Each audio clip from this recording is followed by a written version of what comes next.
أعزائي المشاهدين، طاب مساؤكم. حينما حلت ميسون صقر بأرض القصيدة أول مرة وهي تصدر ديوانها الأول هكذا أسمي الأشياء سنة 1983، أعلنت تمردها دون أن تدري على سلطة الأب. كان والدها صقر القاسمي وهو الأمير الشاعر يتوقع كل شيء إلا أن تفاجئه بنته سليلة القواسم التي تشربت محبة الشعر في وسط عربي أصيل بقصائد نثر جريئة. من هنا بدأت حكاية ميسون، الشاعرة الإماراتية التي لا تني تفاجئ حتى اليوم قراءها وأصدقاء تجربتها بالجديد المختلف. دواوين متلاحقة منذ جريان في مادة الجسد حتى أرملة قاطع طريق، رواية جريئة تشتغل على التاريخ الشخصي للكاتبة وكذا تاريخ بلدها الإمارات تحت عنوان ريحانة، معارض تشكيلية وأفلام فيديو. من خلال كل هذا التعدد في الصيغ التعبيرية والفنية يتوهج صوت ميسون الأنثوي، امرأة تدافع عن أنوثتها بجرأة خافتة وتحد هادئ. الفنانة الشاعرة ميسون صقر، أهلا وسهلا بك في مشارف. أهلا وسهلا فيك. ميسون، تشربت محبة الشعر من المجالس الأدبية التي كان يقيمها والدك الأمير الشاعر صقر بن سلطان القاسمي في بيتكم، وكنت تحضرينها في طفولتك وتتابعينها وكذا، لكن مباشرة بعد صدور ديوانك الأول سيكون المرحوم صقر القاسمي أول من سيخاصم قصيدتك، بحيث منعت عمليا من النشر لسنوات. كيف عشت هذه التجربة الصعبة خصوصا في فترة البدايات؟ كانت يعني فكرة أنا متوقعتها في الأساس، ولكنها كانت مخيفة جدا على أرض الواقع. يعني التوقع شيء والواقع شيء آخر. صحيح. جعلني يعني الغضب الشديد الذي واجهت به أقف عن النشر 10 سنوات تقريبا، 9 سنوات بالضبط.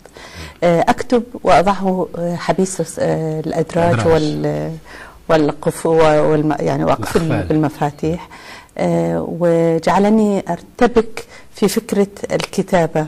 أكتب ما أحب أم أصمت ولا أكتب بتاتا أو أكتب ما يحبه هو؟ اخترت أن أكتب ما أحبه، وانتظرت عليه 9 سنوات، ثم انفجرت كالبركان مرة أخرى لتظهر 3 دواوين دفعة واحدة.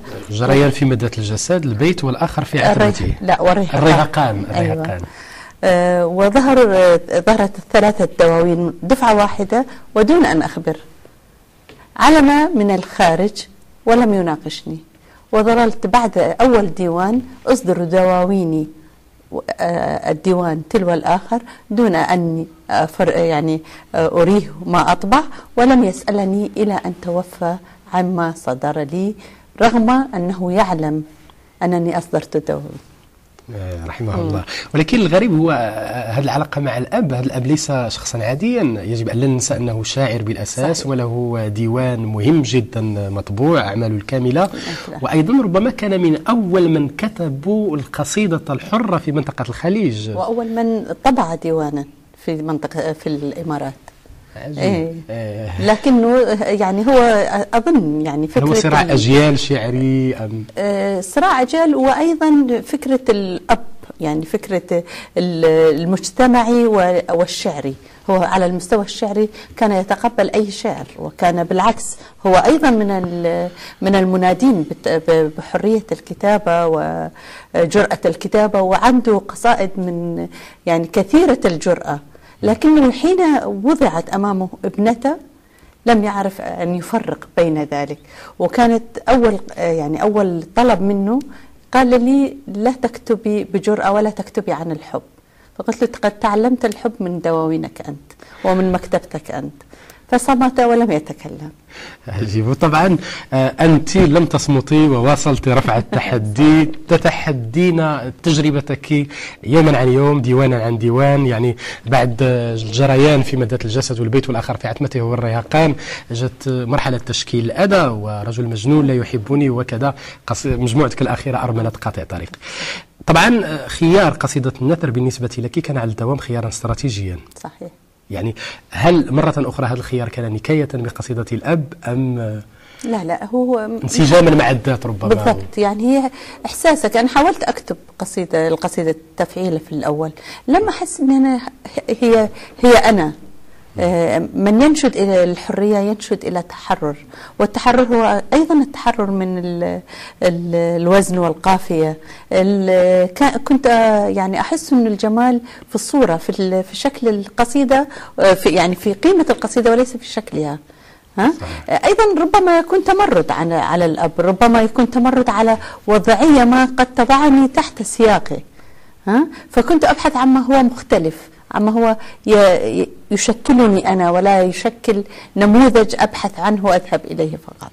وعلى فكرة حتى من داخل هذا الخيار ديال قصيدة النثر اللي يمكن نعتبره كي قلت خيار استراتيجي بالنسبة لك، كنت دائما كل مرة تنطلقين أو تبحثين في مساحة مختلفة صحيح. فليس هناك تشابه بين الدواوين، تحس كما لو أنك تختبرين كل مرة ممكنات جديدة للقول الشعري. صحيح، يعني كيف تجدد نفسك، كيف تجدد شعرك، وخاصة أن هناك أجيال تأتي بعدك تبحث عن ما تبحث هي عنه، ولا تذهب إلى القديم، أنت تذهب إلى الأمام، إلى المستقبل. المستقبل يحمل لك الأمل، يحمل لك القصيدة الحقيقية التي تتشكل من قصيدة النثر. أنا حين بدأت قصيدة النثر كانت في بداياتها، وكانت هناك هو ما بين قصيدة التفعيلة وقصيدة النثر وعدم الاعتراف بها.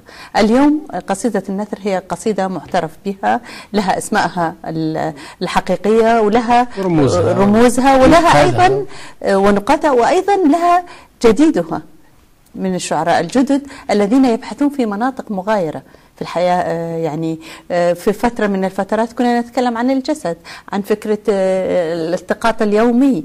اليوم نتكلم عن حرية اللغة نفسها، عن تشكلاتها بأشكال متعددة ومختلفة. بكل تأكيد يعني القصيدة دائما مفتوحة على المستقبل وعلى مهباته، ولكن في ظل هذا الاصطخاب الداخلي هناك بالنسبة لك اصطخاب آخر كان يحصل في الجغرافيا هذه المرة. يجب أن لا ننسى أن ميسون صقر قد تفرق دمها الشعري ماشي بين القبائل، ولكن على الأقل بين بلدك الإمارات ومصر حيث تقيمين من مدة طويلة. هل خدم هذا التوزع تجربتك أم على العكس ربما شوش عليها؟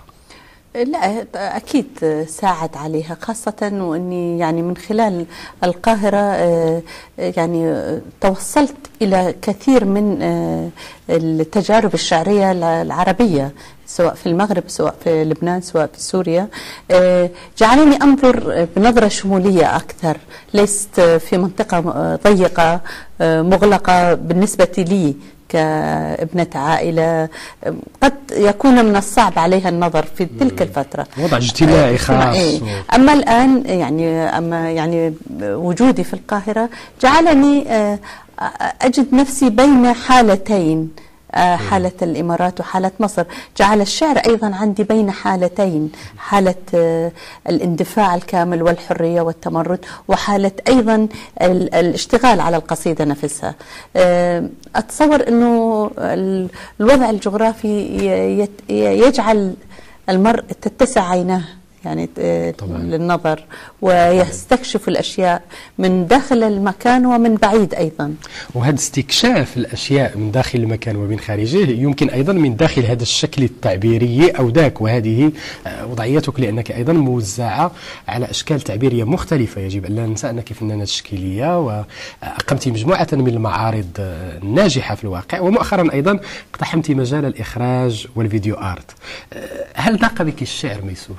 بالعكس، هو اتسعت ضفته لتجعلني أنا ضمن سياق شعري كبير توسع، وأنا من داخلي شخص يعني يصطخب بالصور والرؤية والأخيلة، فجعلت هذا يعني قليل منه أذهب به إلى الفن أو أذهب به إلى وكأني أفرغ طاقة ما حتى أخلص للشعر بعد ذلك. إذن الشعر هو الأصل بالتأكيد. طبعا محبة الشعر لم تمنعك من أن تخونيه، ماشي مع شي شكل تعبيري آخر، ولكن مع الرواية. يعني غريمه الجديد. وروايتك الأولى وأتمنى ألا تكون الأخيرة ريحانة، هناك من تعامل معها وتلقاها على أنها سيرة ذاتية. في الحقيقة هناك مجموعة من الأحداث التاريخية المتضمنة داخل الرواية معروفة، ولكن في نفس الوقت مثلا أنا قرأت الرواية أكثر من مرة في الواقع، كنت أحس بأن الحصن في روايتك حقيقي، وبأن الجدة حقيقية، وبأن الشمس ليست أكثر من اسم مستعار لميسون صقر. فيها جزء كبير يمكن 70-80%، ولكن هناك أيضا اللغة ليست سجينة رأيك وأفكارك، اللغة حرة، وحين تكتب تبدأ الكتابة بنفسك لكنها تذهب بك إلى البعيد جدا جدا.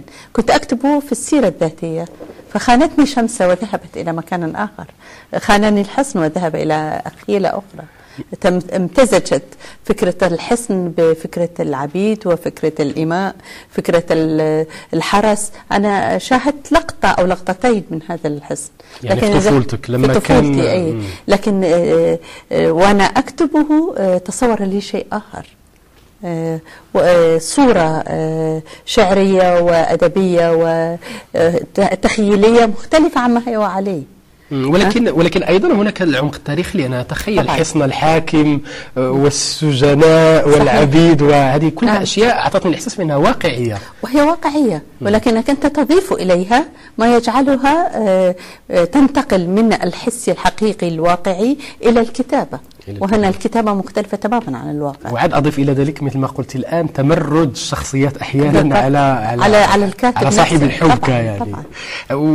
ولكن هذا التمرد في جميع الحالات لم يشط بعيدا، لأن بقيت شمسة في مختلف مراحل الرواية تذكرنا بالمسار الحياتي والشخصي لميسون صقر إلى حد ما. في أول كتابة للرواية، رواية مش ليست فن أدبي سهل، هي يعني تريد خلوص حقيقي لها في البناء، في تركيب الشخصيات، في بنائهم. كان أسهل علي أن أكتب ما لم يعني ما أراه عن أن أكتب شيئا في التخيل بالكامل.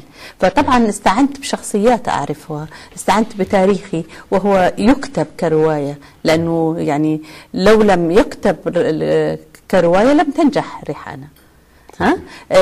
لكن في النهاية أنا يعني حتى وإن كانت هي سيرة ذاتية، لكنها في النهاية حين صارت بين دفتي الكتاب أصبحت رواية.